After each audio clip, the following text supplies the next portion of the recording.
Hi everyone. Welcome to PoliticOly episode 4. There's just so much going on right now. I wanted to do a little bonus episode here and just start talking about some of the things that are going on and see if we can get anyone to jump in the chat with any comments or opinions or questions, anything that you would like to talk about. So today is April 7th, 2020. And welcome to PoliticOly. I'm Stuart Reed. You can find me on YouTube at PoliticOly, on Twitch as well. You can find me on Twitter at OlyStuart and at OlyPolitic. And here we go. So today I wanted to talk about, just kind of go over some of the news things and what's going on, and then we'll switch over into some political opinion stuff toward the end. So just bear with me and we'll go with the flow. And if anyone wants to jump in and make any comments or have any questions, then you can help direct where the show goes and what we talk about. So feel free to jump in and make a comment. All right, let's get started. So today I went out to grocery shop for my family and wore one of the homemade masks today that you've been seeing around. There's me headed to the store with my DSA pen. So my experience with this is these homemade masks, there's an air gap here to the side of your nose, which anyone with glasses can tell you, because they'll immediately fog up if you just try wearing one of these bandanas or a lot of these homemade things. And so that's why in the instructions on some of these you see people roll a pipe cleaner up in the top of it to shape around the nose, or some other wired or some kind of elastic or something like that. What I did, as you can see in the picture, is I just wore a Band-Aid here to close that gap there, and that allowed me to wear the mask while I was riding my bike. And, of course, there's questions about how effective these kind of homemade masks and bandanas and things that you see folks wearing are. And what's important to remember is that these are not primarily to protect you. They may protect you a little bit, and that's good and worth doing, but they're primarily to protect others. And especially if you're out there exercise, getting your exercise, walking, biking, jogging, I think it is time, and I was hesitant. I took a long time to come around to this, but I think it's time to wear these homemade masks at a minimum, if you can. And again, that is primarily to protect others from the moisture droplets that are coming out of your mouth as you breathe. I saw one link to a study that suggested that singing released just as much viral particle into the air as coughing. And so, and this may go a couple of dozen feet through the air. It may last a few minutes. It may last a while. So, it's just a really easy thing that you can do.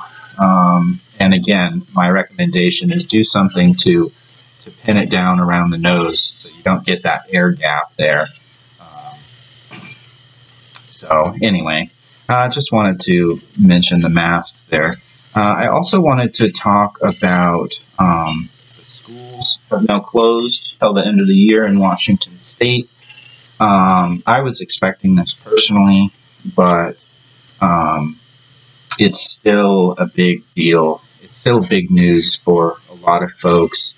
And there's some inequalities involved in terms of access to distance learning, and the schools are trying to deal with that by providing, helping people get hooked up with low-income internet hubs and whatever they need for the kids to participate, but there's still inequalities there, in particular for homeless kids, and there's hundreds of homeless kids just in the Olympia School District alone. I know statewide there must be thousands, and so it's an impact for them and for a lot of folks.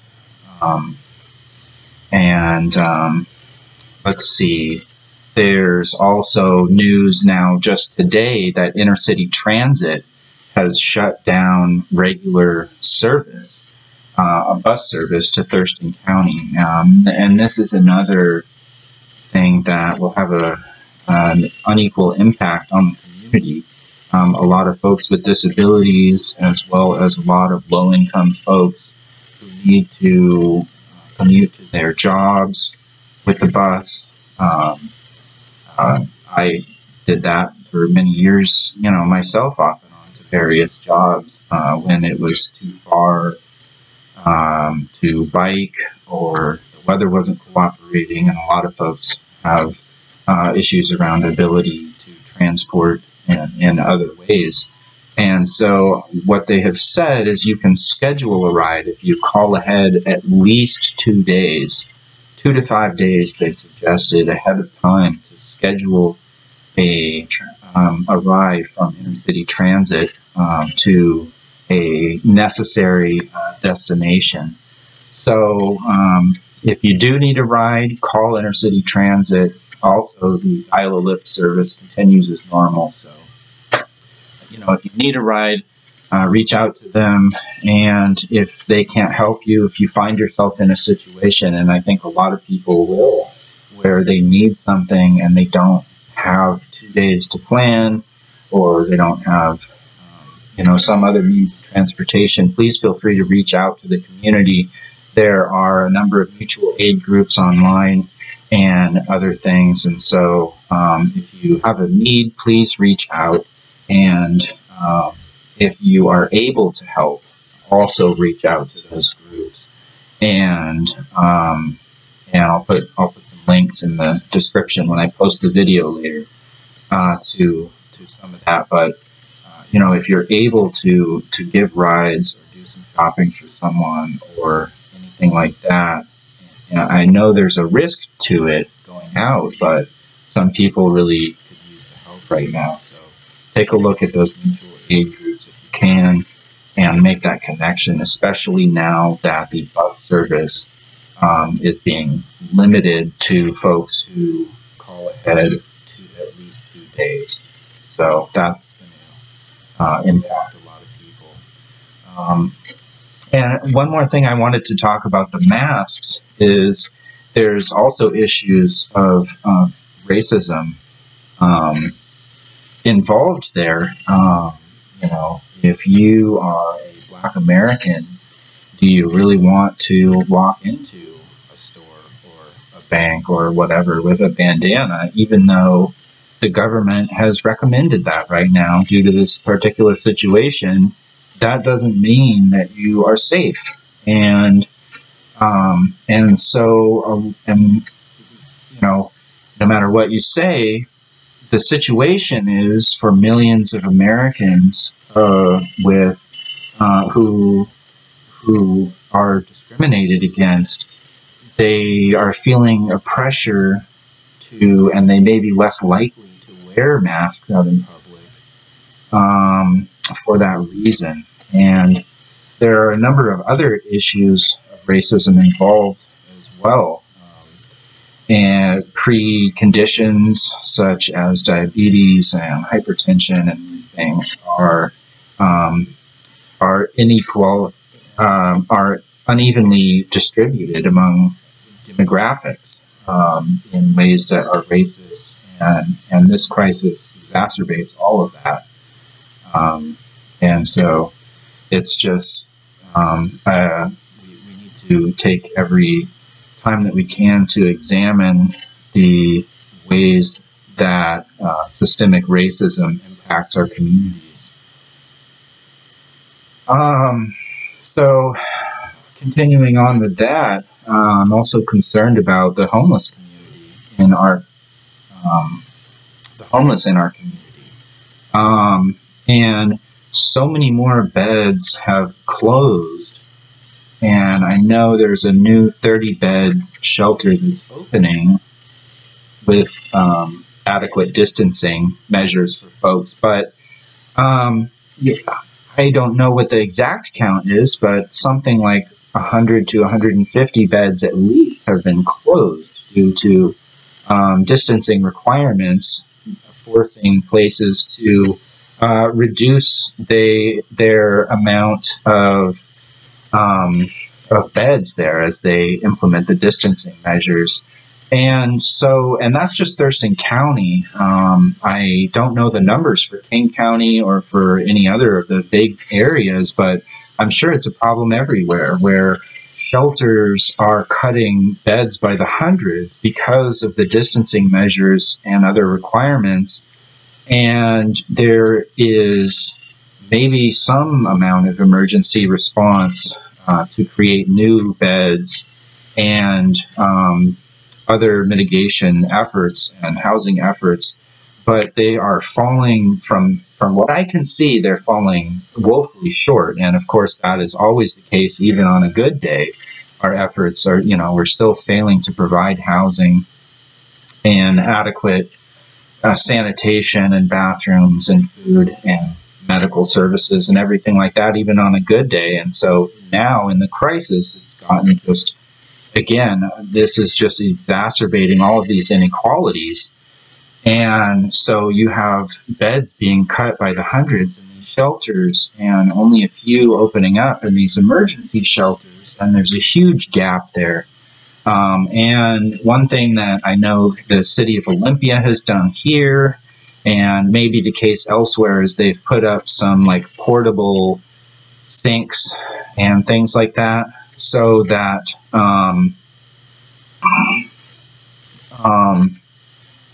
people can wash their hands. And but these are, this is cold water. It's not, people aren't going to wash their hands for 20 seconds. They are, it's totally inadequate.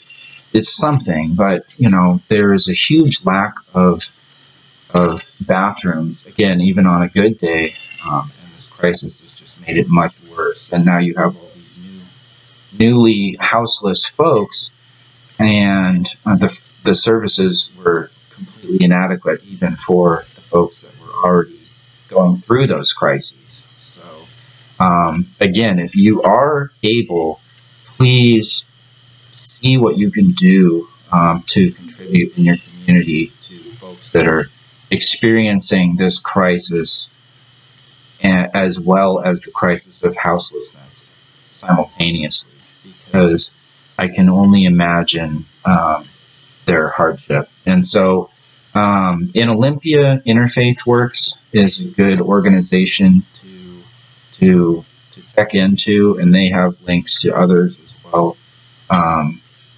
I don't know if Eggy Hop is currently operating, but generally that's a great one.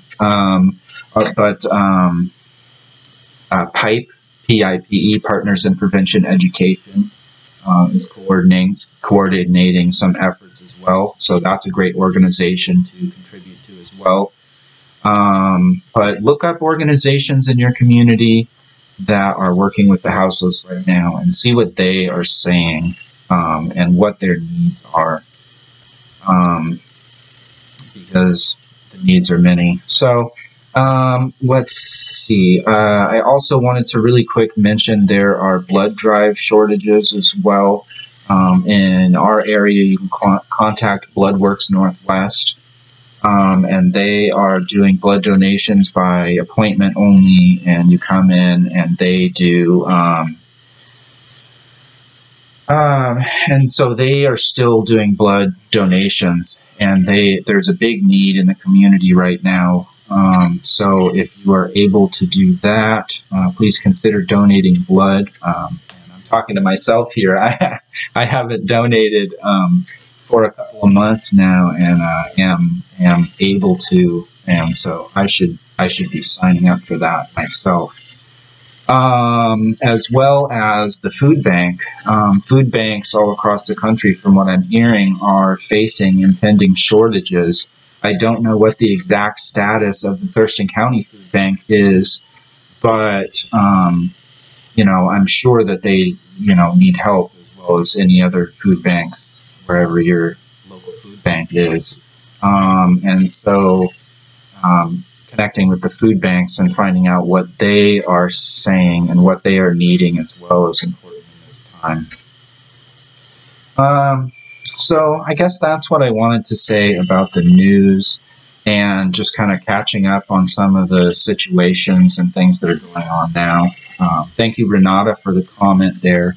Partners in Prevention Education, Interfaith Works, Homeless Services Program, and Eggy Hop, Emma Goldman Youth and Homeless Outreach Project. Yeah, those are excellent organizations to plug into if you are local here in Olympia or Thurston County. But yeah, moving on, I wanted to talk about politics too, because whew, if you have been following along with politics lately, it's a mess, and there's just crazy stuff going on always. And so, you know, where do you start, right? So if you're watching, please drop a comment. What are you looking at? What stories are impacting you? What's really got your blood boiling over the past week, politically or news-wise, that just is getting to you? So drop a comment.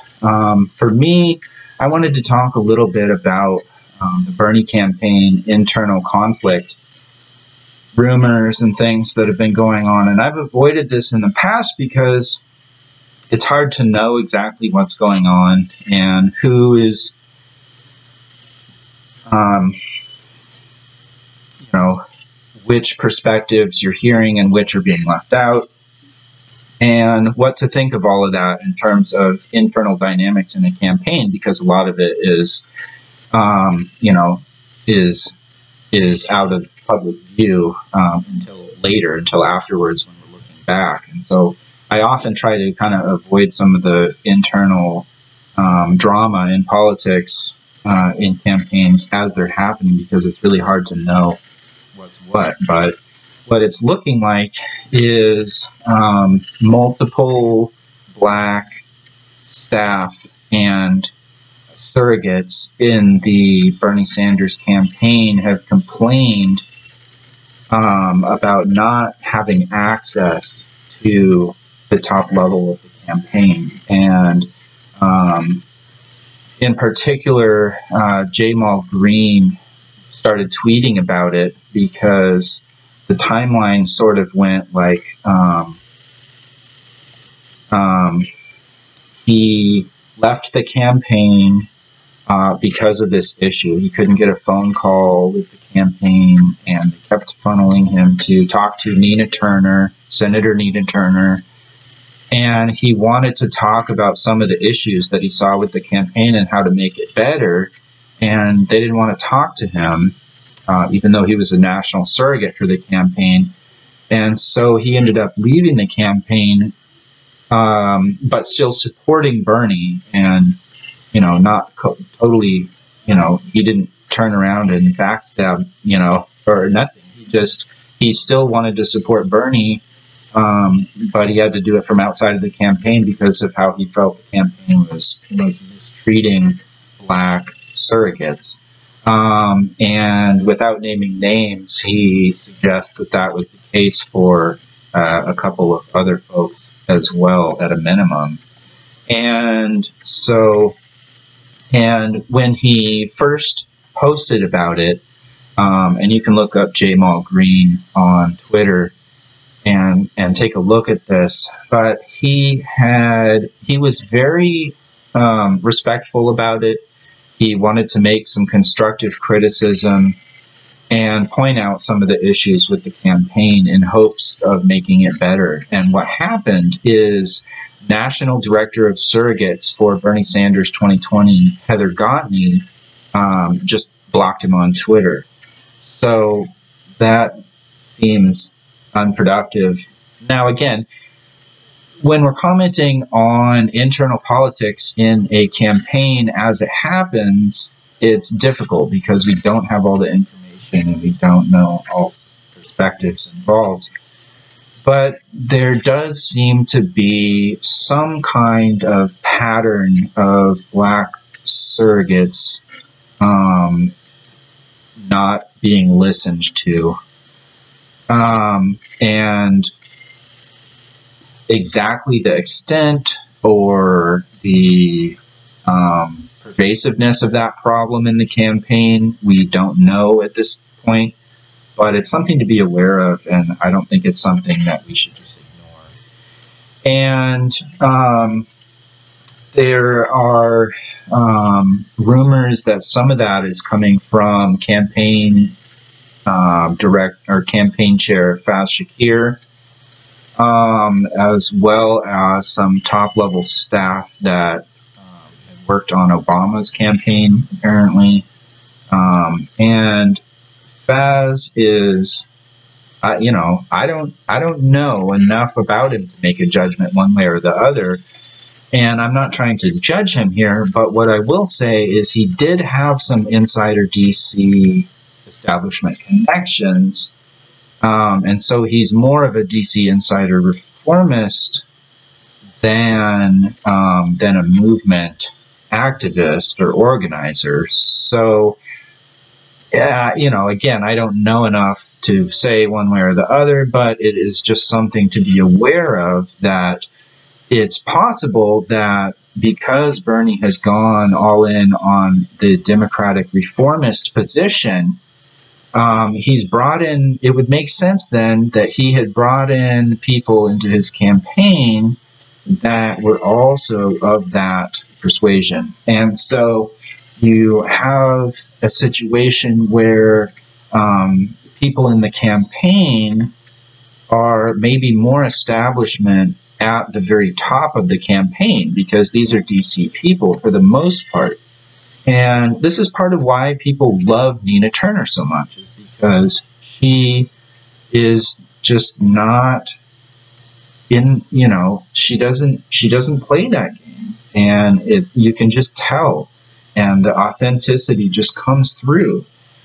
And just like and so, but that's not the case for all the people at the top of Bernie's campaign. And so, again, I don't know enough to make a judgment one way or another, but I'm concerned that that there's too much Dem reformist energy going on in there. And it's not surprising at all, because, you know, they are on a Dem reform mission. And so, you know, that's kind of part of the problem here, is that Bernie has chosen to run a Dem reform campaign, and part of that is he had to agree to support the Democratic nominee beforehand, and so we all know that he is likely to support Joe Biden, and now that there are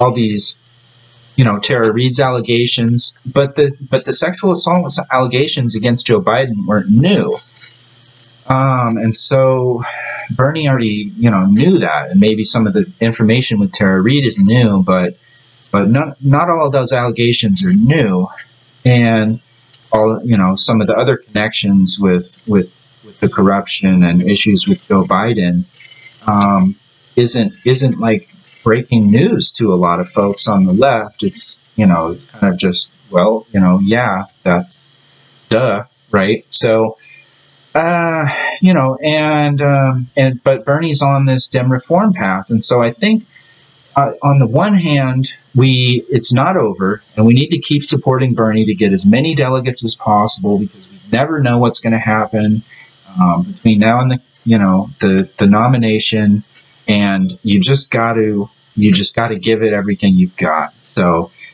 you know, we have to keep supporting Bernie, but at the same time, we know that his Dem reform mission is going to fail, and it's only it's only a harm reduction technique, but it's not a long-term strategy. And so we can support Bernie, and at the same time, we need to be thinking longer term and supporting power outside of the Democratic Party. And so, you know, at the end of the day, we know the Democratic primary is undemocratic. We don't know all the details of exactly what was rigged and how, right? There's all these rumors, there's the exit poll information, the discrepancies, there's all the voter suppression, there's Joe Biden telling people to go out and vote in person in the middle of an epidemic, while Bernie doing the responsible thing, telling folks not to, and to be responsible. States, you know, there's on and on and on.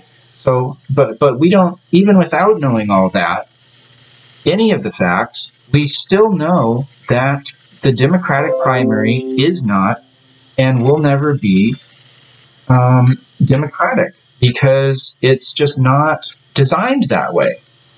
So while we're participating in it right now because it's the best strategy for 2020, we know that the best strategy for 2024 is not going to be within the Democratic Party, whether Bernie wins or loses.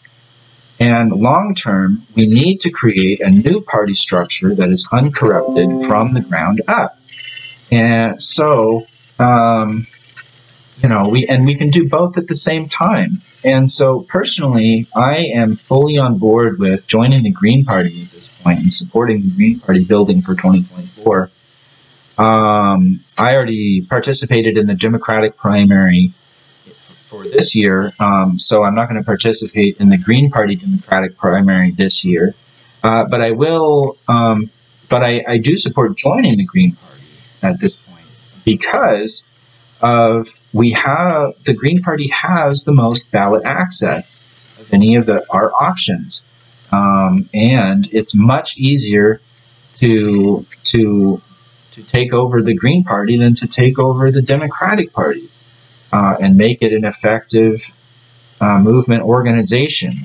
So if you want to hear more about that, listen to my last episode, or just the one video where I play the audio interview with Noah Martin. We talk about that. So I'm not going to go on too much about that, but I'm just talking about the broader piece here, that we need to be both supporting our best Dem-reformist progressive champions like AOC and Bernie and Pramila Jayapal and so on, but we also need to do it with the knowledge that they are now the part of a political establishment, and we need to equally, if not truly, focus our efforts on promoting organizations that are not corrupt at their core, like the Democratic Party is. So I want to say that